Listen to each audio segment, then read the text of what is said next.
Let's get some takeaways from the Spurs beat down from OKC, if there's any, and then ask the question, will the Spurs repeat another bad season? You are Locked On Spurs, your daily San Antonio Spurs podcast. Part of the Locked On Podcast Network, your team every day. Hey, this is Hot Rod. And I'm RC from the Cybertron Springs. And you're listening to Locked On Spurs with Jeff Garcia. Hey, welcome back to Locked On Spurs. We're here on the Locked On NBA Network. I'm your host, Jeff Garcia, Spurs writer for Ken's 5 San Antonio. Glad to have you all back. Hope everybody's having a great work week. And keep on churning, everybody. The end of the work day week is almost here, so hang on tight. As always, we thank you for making Locked On Spurs your first listen every single day. Spotify, iTunes, YouTube, Ken's 5 Plus app, we're everywhere. And part of the Locked On Podcast Network, your team every single day. So this episode is brought to you by FanDuel. Make every moment more right now. New customers get $150 in bonus bets guaranteed. That's $150 win or lose. You want to go to FanDuel.com/LockedOn to get started. What are we talking about today? We're going to go back at last night's Spurs curb stomping, courtesy of the Thunder. Try to give you some takeaways from that game. Then bring in our guest, Casey Viera, my colleague at Ken's 5. We're going to be discussing if this Spurs bad season, at least record-wise, will repeat next year. And then talk about you guys, the Locked On Spurs fans' comments. Heads up, as always, Casey can only do audio at the moment right now. So it'll be an audio segment following this segment right here on Locked On Spurs. But about last night, what do you expect? No Vassell, no Keldon, no Osman, no Sohan, no Wembanyama. Should I go on and on? It was, what do you expect? The Spurs were going to get a curb stomp, and that's exactly what happened. The Thunder put away the Spurs easily, 127-89. Spurs are 20-60 and will next face Denver Nuggets this Friday night, tomorrow, at the Frost for the second to the last game of the season. So, I guess that's the first takeaway. What do you expect? You don't have your power hitters on the court. You're going to get beat down. You're missing Wemby's presence on both ends of the court. You're missing Vassell, Sohan, Keldon. Just some sort of firepower to get back at OKC. Spurs just did not have it. Now, they hung in there a little bit in that first period after going down 11-0. They came back, but it really wasn't a contest at all. When you have Shai Gilgeous-Alexander, you got Gordon Hayward, you have Josh Giddey, you got, shall I go on? Chet Holmgren, just OKC's on a different level, and the Spurs just couldn't match that, especially being down so many major troops. So, takeaway number one is, what do you expect for a team that's floundering like the Spurs to go against a power team like the Thunder without their heavy hitters? All right, takeaway number two is, hey, at least some of the young guys got some burn. I'm talking about Sidy Cissoko. You're talking about Blake Wesley. Talk about some of the G League guys like Raekwon Gray, David Duke Jr. Those guys got some run. Mamu, so the list goes on and on. And they're making the most of it. Cissoko had one of his best games of his NBA career with 14 points in 28 minutes. He made a 3-point shot, 3 assists, and 5 rebounds. Looking at Raekwon Gray, he's been a guest here on Locked On Spurs. He's been with 13 points in 12 minutes, 5 for 8 shooting, and hit a 3 3-pointers as well. But point is, it gave these guys some time on the court. It gives Popovich, it gives the coaching staff time to evaluate this other level of talent they have on the roster. And in this case, so we're the Austin Spurs.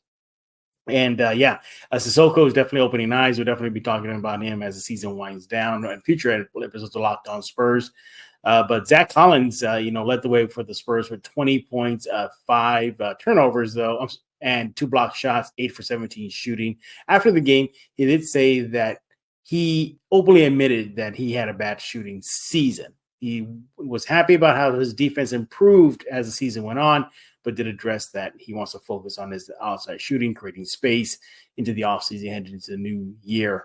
So takeaway number 2, basically guys that normally don't get major burn, got major burn. Takeaway number 3, look, silver lining, they lost. I know it's bad, but hey, that's a lottery odds get pumped up a bit more, huh? There's that, so Spurs stay, within striking distance of the three worst records of the league.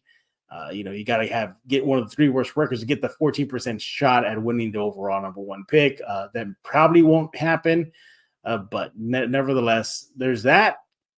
The best I got right now after the Spurs got handed.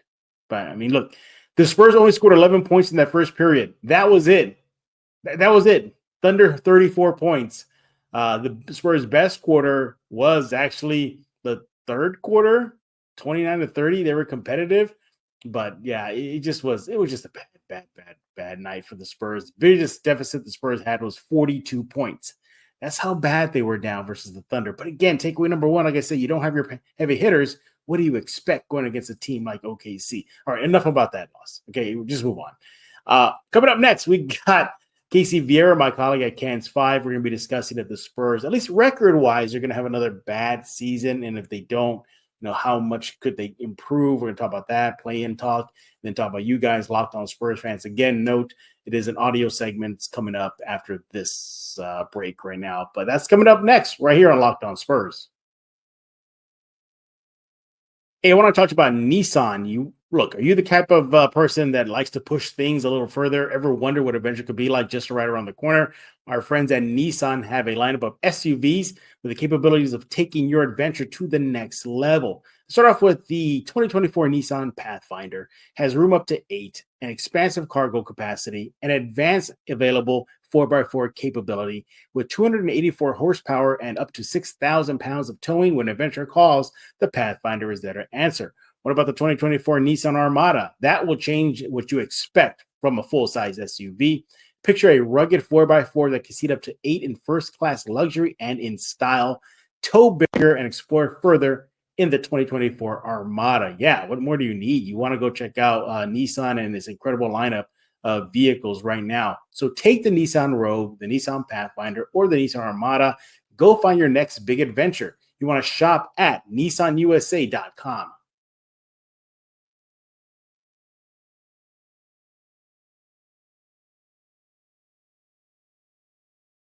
And we are joined by my colleague at Ken's 5. He is Casey Viera. Follow him on X at Casey_Viera. He holds it down the sports desk for you guys in San Antonio every weekend. Casey, welcome back, buddy.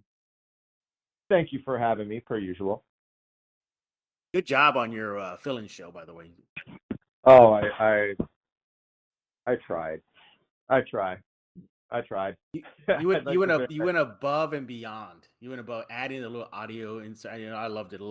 I took notes. I said, you know what? Casey actually showed me some things that I can do moving forward. Try. I mean, there's only so much people want to hear of me directly going forward. So, figured I could add some things to it. Well, you definitely did that. I appreciate you. Let's dive into it. So, Casey, why are you here? Well, we're going to be discussing this idea, the notion that the Spurs, well, not the notion, the fact that they are playing a lot better as we speak. They're winding down the season on a good note. They're not going to go down as the worst team in Spurs history. Yay, Spurs! Yay. Playing a hell of a lot better, basically. So, But we are in a rebuild, and this is some good momentum to carry over into, I guess, year 2 of the rebuild for Wemby, year 3 overall. Basically, do you feel that this bad rebuild phase will continue next season, even though they're playing pretty good right now? Will that momentum carry over into 24-25? I think in the context of whether or not we believe this will be the same group that comes back next year. And I know so many of us were like, trade the picks, yeah, go get Trae Young, yeah, let's make it happen now. But if history would suggest itself in terms of going to make the deal for the big time name, there's a realistic chance that this team looks closer to what it is now than what will be completely different next year. So I think that's the assumption we have to operate under for the time being, is that in all likelihood, not all likelihood, there is a likelihood that it'll look the same way it does right now in some capacity. So we'll operate under that lens. I think it's great. it's great.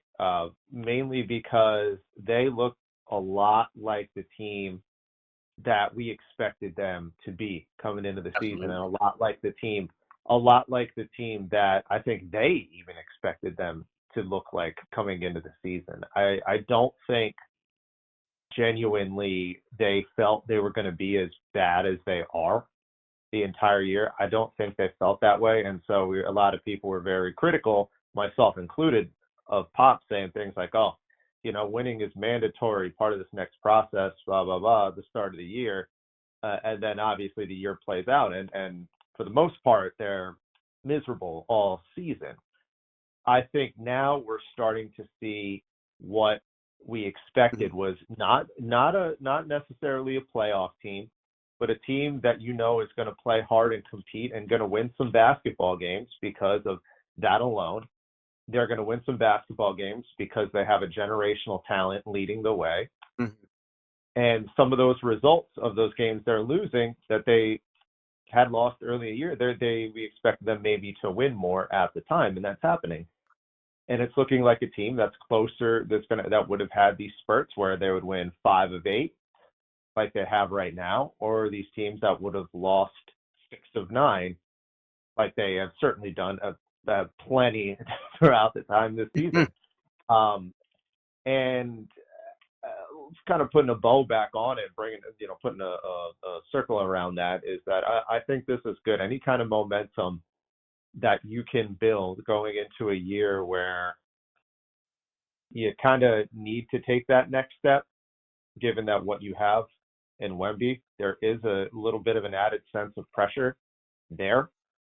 I think this is major, what's happened in this last couple weeks of the season. Yeah, I'm right there with you. I think this is really ending a bad season record-wise on a good note. The only thing that would hold me back is the fact that if there is roster change, so if there is major roster change, that's almost starting pretty much at scratch now. Right. Rebuilding that chemistry, rebuilding the familiarity. What was the big common thread this year? We're not familiar with Wemby. We're not familiar with each other. We're young. Well, they're going to get younger if they keep their draft picks and bring them on the roster. They're still going to be young, and I'm pretty sure they will be one of the youngest teams next year again. Especially if you if you bring in the draft picks, these 19-year-old kids that the Spurs could draft this summer. So there's that, and I know, we're hoping this momentum will carry over to the new season, and it looks like hopefully it will, especially individually.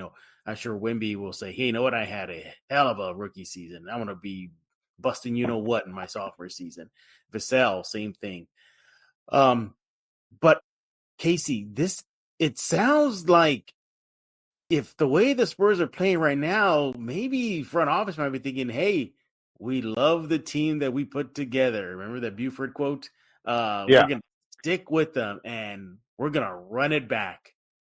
I think running it back is still on the table, Casey. Oh, without a doubt. Yeah. Without a doubt. I think I'm right there with you on that front, and just by default, I think running it back is always on the table. But certainly seeing them take those steps this week, past 2 weeks or whatever it's been, definitely increases that process. And now this is where you have some of the skeptics saying out like, all right, well, if this is all that what we came out, if all that came out of this nice little 2-3 week stretch is another look at the same roster that we had last year, there's going to be people bothered by it. Like, yeah, it was nice, it was cute, we had a good little stretch to end the season, but we're not. At the end of the day, this is a team that still won 20-plus games. So what's the improvement from there? Are we going up to 32 games year 2? Like, is that going to make us happy? Is that going to make Victor happy? That'll be the counterpoint to that. But I do certainly think seeing them play well with what they have right now helps. But it also would suggest that maybe the move is not as dramatic as clean house and go, like you said, essentially start from scratch, but with maybe the notable marquee name in there. Maybe it's tinkering pieces here and there, flipping Keldon for a more, I'm just throwing things at the wall here, what they need. Flipping Keldon for a more competent, steady point guard, or flipping Keldon or Sohan or whatever to get some more stability in the paint alongside Victor. Something like that. Maybe they're just minor tweaks that they do around that, and not something full scale. Because if there's anything like we've learned, I mean, these guys have flashes where they look good. I think Sohan has driven me nuts this year, because for the most part of the season I've watched him and I'm just like, I'm like a lot of Spurs fans. I just watched him this year, and I'd say about 80% of the year I'm like, dude, what the hell are you thinking? Like, what is going on here? But then there's some other times where I watch him and I'm saying, you know what, if he can, now that he's not playing point guard and they have him in a good situation here, and they have him as that 3-4, and he's looking versatile, like, hey, you know what, maybe they have something here. So, but so it's like things like that. Like, if they feel like they have certain things tinkered out the right way, like they wanted to, like they hoped for, maybe they stick with it, and maybe they just make minor moves this summer and not do the full roster turnover, as you mentioned. Roster turnover, if you for a star. I look at this team, and although as of this recording, they should theoretically be better. You'll have a third season of the kids, Devin, and of course, if these guys stay on the roster as well. Sohan, Devin, Keldon, Trey Jones together. They bring in Wemby, and they carry that over. So there's chemistry there. I can see the Spurs leaning towards that, but I also look at this thing where even if there's nowhere to go but up after this season, 20 wins as of this recording, but I still don't think there'll be a play-in team. Look at what it took to get into the play-in right now. You need about 40 plus now. At minimum. I don't, depending on how they wrap up the season, would you say they run the freaking table? They beat Detroit, they beat Denver, and they're a 22-23 win team. You're looking at another 15, 18, 20 jump win next season. I don't know if they got that in them. Presently constructed, no. No, yeah, exactly. Let's make that very clear. As of this recording, the roster, yeah, definitely not presently constructed. That's one of the things. I'll tell you what. That's one of the, and maybe it's because the West is kind of top heavy this year. It certainly feels like the gap between 10 and 11 in the standings is just it's just a cliff. Yeah, you know what I mean. It's just a cliff between the last of the play-in teams, and it's interesting because it's actually the same way in the Eastern Conference too. I think the gap between Atlanta and Brooklyn right now is Chicago and Brooklyn. I know those are the last two teams at the end. Is like 7 games. I don't know what that speaks to one way or another, per se, except maybe there's a gap in the mediocrity between being below average and bad, for whatever that may or may not be worth.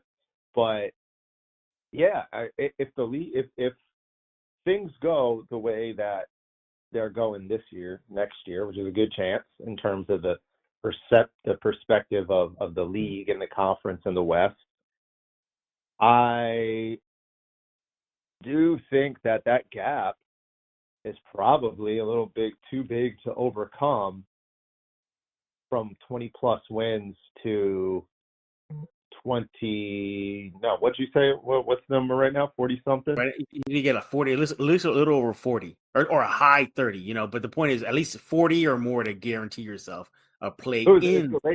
Did the Lakers and Warriors flip after last night, or Warriors still the 10? I think the Warriors are still the 10 seed, right? Yeah, I think, they're I'll look that up right now, but there you go. But still, the masses jump though, a big jump in wins.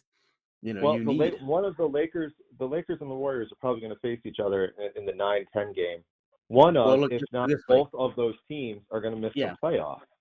Well, look at this. Like, that's a lot. You tell me the Spurs are close to that right now? No. Right now, the Warriors are 44 wins, and that gets them the 10th seed. 44 wins gets you the 10th seed in the West. Jesus. And and their season's not even done yet. The Lakers, 45 wins. They're the 9th seed in the West. And think about this too. Even a stacked Suns team, to me, they're one of the more disappointed teams this year. 46 wins, and they're the 7th seed. Just to lock yourself into a play-off spot, guaranteed 1 through 6 minimum. Pelicans 47, and right now the Spurs are, as of this recording, 20 wins.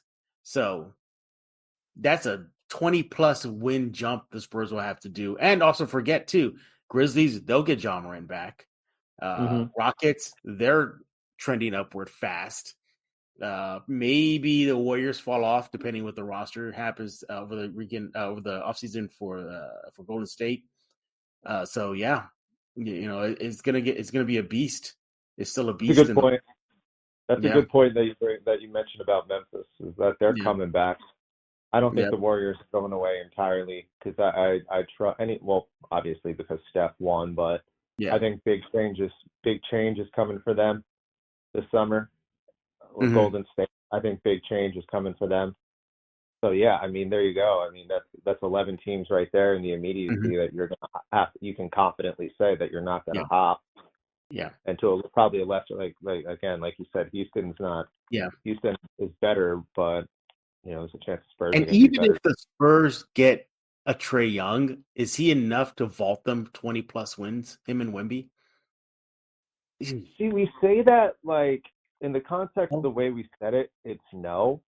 But you just look at the way that Wemby plays, and Wemby's the big deficiency this year of what offensively was that he was not getting the touches that he needs to.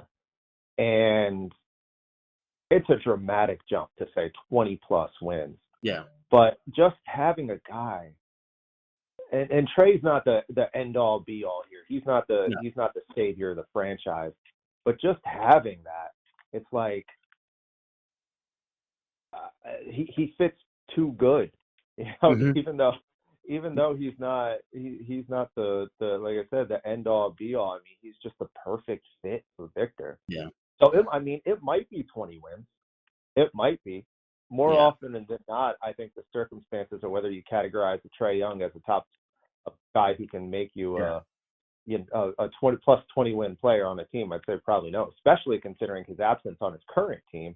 If I'm not mistaken, Atlanta has a winning record since he's been out. I thought I saw that stat the other day. They're like 3 over 500 with DeJounte as the guy. That might have changed. But point being, in all likelihood, probably not. That they're probably, even with Trae, that's tough to make up 20 games. Will it be a down season record-wise? Probably, but hey, there's nowhere else to go but up for this young Spurs team. Hey, when we get back, we're going to talk about you guys, the Locked On Spurs fans. You guys are leaving a lot of comments. Let's see what y'all are talking about coming up next right here on Locked On Spurs with Casey Viera. Up next, I want to talk to you about FanDuel. Look, it's playoff time in the NBA and NHL. Baseball's in full swing, and FanDuel is your place to bet on every game. Right now, new customers, you want to listen up. You get $150 in bonus bets guaranteed. That's $150 win or lose. Bet on everything from slap shots to home runs to slam dunks, all on an app that is safe, secure, and easy to use. Trust me, it's very user-friendly. I've been on it. It's very intuitive. It's not hard to navigate. It's an app that you want right now. So what are you waiting for? You want to go to FanDuel.com/lockedon right now. I'll say that again. FanDuel.com/lockedon and make your first bet an automatic win. FanDuel has everything. Trust me. Go download it right now to your favorite device. It's America's #1 sportsbook. And we're back right here on Locked On Spurs with Casey Viera, my colleague at Ken's 5. Follow him on X at Casey_Viera. Yeah, he holds it down for the sports desk over there at Ken's 5 TV. Again, check him out every weekend, Thursday through Sunday, correct? Yeah, usually. We actually have comments about Wemby and DPOY. So why don't we dive into it?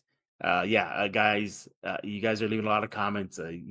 There's all the time in the world. We go through each and every one, but we just picked two here. And the first one is, I'm going to do a curveball on you here, Casey, is from Perfect. Sometimes people have some wild handles names on their YouTube names here. So this is from ZZ Zoom. He says, team record is a cop-out. Wemby is the best defender in 25 years. Well, I don't know if he's the best defender in 25 years. He might be the best defender now. But that's a good comment there, ZZ. Thank you. What do you think about it? Do you agree with that? That the team record holding a Wemby likely away from winning the award is a cop out. Honestly, that's the only thing that is holding him away for the award. Yeah, that's it. That's it. The only thing that's holding him away from the award right now. And I just think it's gotten, like I said, I just think it's gotten to the point where the numbers are just so absurd. They're just so absurd at this point that you can't like at a certain point there's a line where you just can't use that argument anymore. Like, you just can't. Like, the eye test, it's very clear. The stats are very clear. Now you're just the argument that you're gonna hold against him is that his team's not winning when the other guy has teammates on his side from both an offensive defensive perspective. Jaden McDaniels might be the best defensive wing in the league. A very short list. He's going to make an all-defense team. Anthony Edwards' defense has improved greatly. Like they have talent on that.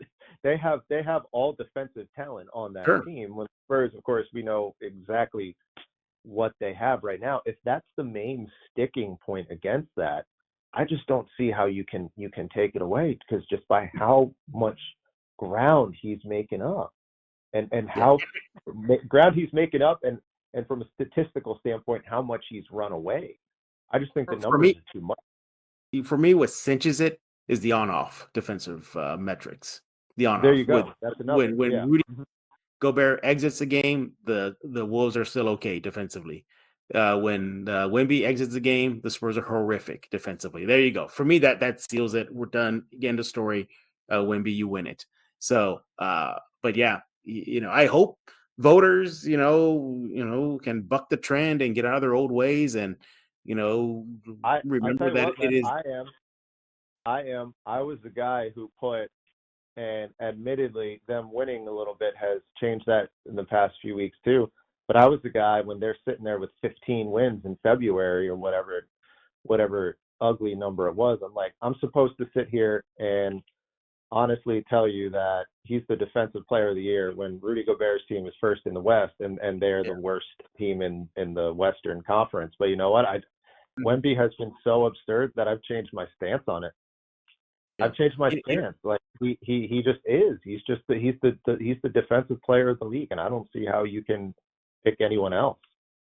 So let me tell you how much the Kens staff and sports guys, whether it's Casey or the news guys like Phil, myself, whatever. Vinny texted me at 7:30 in the morning yesterday. Okay. This was his text. Yeah, this is very on brand, Vinny. This is very on brand. Yeah. Texted at the most wildest hours. He says they're gonna give it to Rudy Gobert. This was his text, everybody, in 7:30 a.m. They're gonna give it to Rudy, but it's not even close. Wemby should get DPOY. The league is gonna look silly. I mean, it's to the point where the sports crew at Kens are thinking about this night and day, early in the morning. So sports and the news crew. Everybody's talking about it. Yeah. Everybody's debating it at Ken's. I remember what I was going to say with my buddy Phil. I was with Phil and Aya.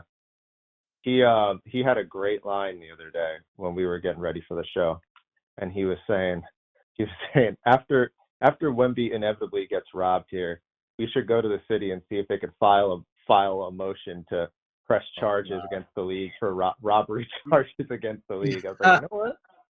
That's actually a pretty I good line. guarantee you there will be a petition by Spurs fans to overturn Well, dude, the we NBA. do so much. We do so much corny stuff in the city when it comes to the Spurs. It's like, why not? That'd be great. Yeah, exactly. All right. Well, thank you, Zizi, for that topic, that comment. It was greatly appreciated. And yeah, it's Defensive Player of the Year, not Defensive Team of the Year. So appreciate that comment. And finally, it cannot be a Locked On Spurs show without somebody trying to cook Mike Jimenez. So a couple of days ago, Jimenez was a guest on Locked On Spurs. They're talking about the future construction of the Spurs roster moving forward. This is from Paul F. He left a comment about Mike's takes. He says, campaign made it clear he did not want to be here in San Antonio. Deceptive example by Jimenez, but we know he has a negative slant when it comes to Pop. Jimenez is wrong about Wemby getting ticked with Pop. So, it's another day, another dollar when it comes to cooking Jimenez. But basically, I guess what his issue with Jimenez and Jimenez's take is the attraction of free agents coming to San Antonio with Wemby. I don't think. I mean, if Jimenez maybe misread Pop's coaching Wemby versus getting mad and angry and Wemby getting ticked with Pop, look, that just happens throughout any sports league, NFL, NBA, MLB. It happens. Head player Avery Johnson recently came out and said that he and Pop had a big blowout to the point where Pop had to apologize and via sending and paying for a trip for AJ's. I was gonna say he closed the deal. He flew his wife out. Yeah, he flew his wife out. Yeah, so stuff happens, But what do you think about that? But thank you, by the way. This is from Paul F. What 2123. Appreciate that. What do you think about that? You think Wemby is going to be going to buck the Spurs trend of no big name free agents coming to San Antonio? I can't remember. It was one of the national guys. Maybe it was Zach Lowe. Maybe it was Windhorst. One of the national guys.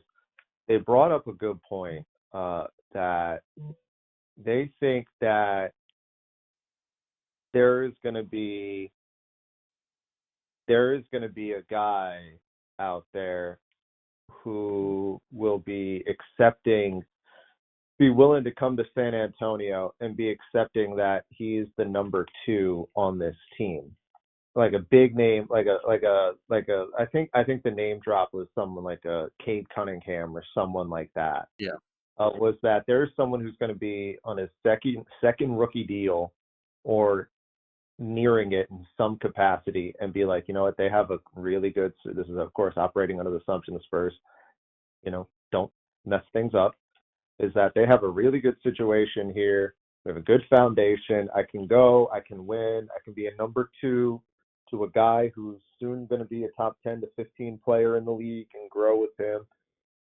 And we'll go from there and make that happen.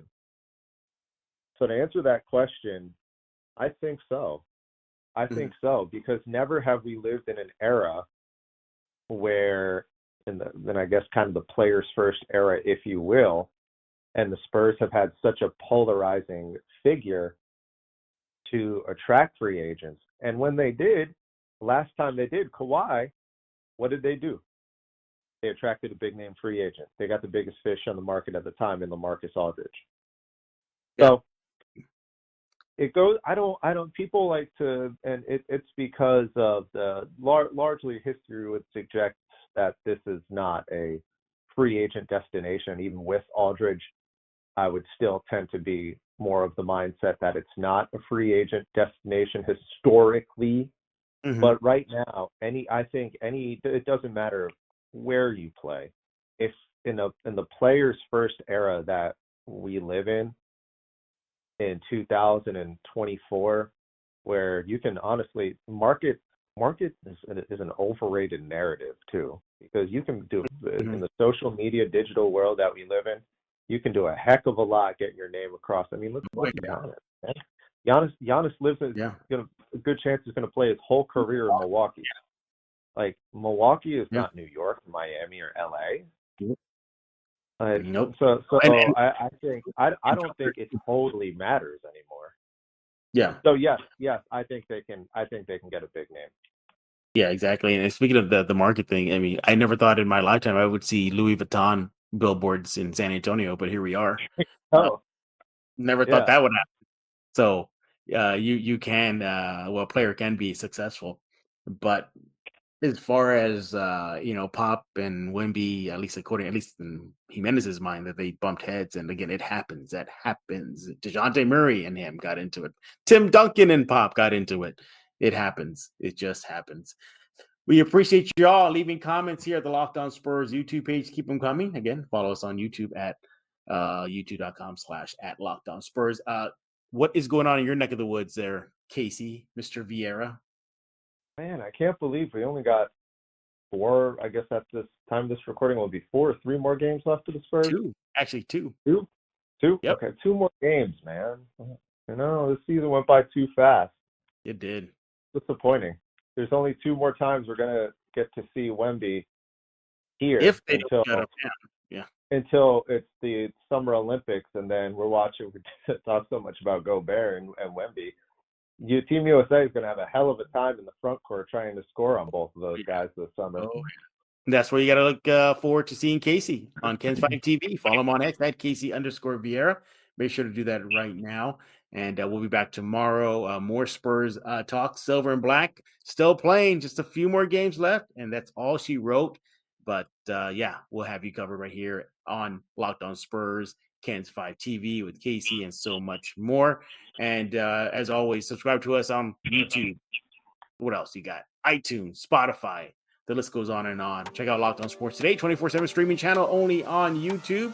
From the national, local, regional host, Locked On Sports Today is your number 1 24/7 streaming channel on YouTube. And thanks a lot, Casey. We appreciate you. By the way, I thank you again for inviting me onto your neck of the woods, literally, like in your arena. Yeah. Appreciate that. That was fun. There'll probably be more times to do that as things wind down, and I need airtime to fill. So Yeah. I need airtime to fill. I'm waiting for Casey to just say, Jeff, just keep talking for 4 more minutes. How's that? Yeah. I don't feel like working today. Jeff, just say some stuff. Just say some stuff. Talk about some nerd stuff. You'll be fine. Yeah. Right there. But again, thank you, Casey. Look forward to doing that again with you. So for Casey Viera, I am Jeff Garcia. We're going to put a lock on this episode of Locked On Spurs.